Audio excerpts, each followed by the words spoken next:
વાંકાનેર વિસ્તારમાંથી વીજ લાઇનની કામગીરી દરમિયાન એલ્યુમિનિયમ વાયરની ચોરી કરનાર ગેંગનો પર્દાફાશ 14 લાખથી વધારેના મુદ્દામાલ સાથે 5 આરોપીઓ ઝડપાયા.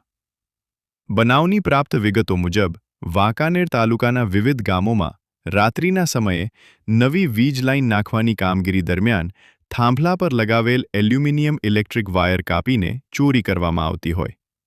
આ બાબતે વીજ લાઇન નાખવાની કામગીરી કરતી કંપની દ્વારા વાંકાનેર તાલુકા પોલીસમાં ફરિયાદ નોંધાવવામાં આવી હતી. આ ગુનાની તપાસ પોલીસે દરમિયાન ચોરી કરનાર ગેંગના આરોપી કુકાભાઈ મંજીભાઈ ડાભી, શૈલેષભાઈ રમેશભાઈ ગણાદિયા, કરણભાઈ ઉર્ફે સંજય રાજાભાઈ ગણાદિયા અને ભૂરાભાઈ માલાભાઈ સરૈયા તેમજ ચોરીનો મુદ્દામાલ રાખનાર ભંગારના ડેલાવાળા આરોપી હુસેનભાઈ વલી મામદભાઈ કાસમાણીને ઝડપી લીધા હતા.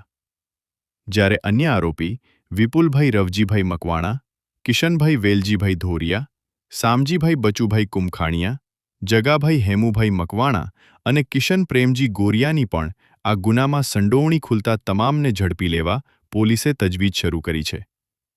આ બનાવમાં પોલીસે આરોપીઓ પાસેથી 7 મોબાઈલ, 157 નંગ એલ્યુમિનિયમના ઢાળિયા જેનો વજન આશરે 2650 કિલો, 2 વાયર કાપવાના કટર, 1 બેલ્ટ પટ્ટો, 1 ઇલેક્ટ્રિક ગ્રાઇન્ડર, 2 ઇલેક્ટ્રિક જમ્પર તથા બોલેરો પિકઅપ સહિત કુલ રૂપિયા 14,13,500ની કિંમતનો મુદ્દામાલ જપ્ત કર્યો છે.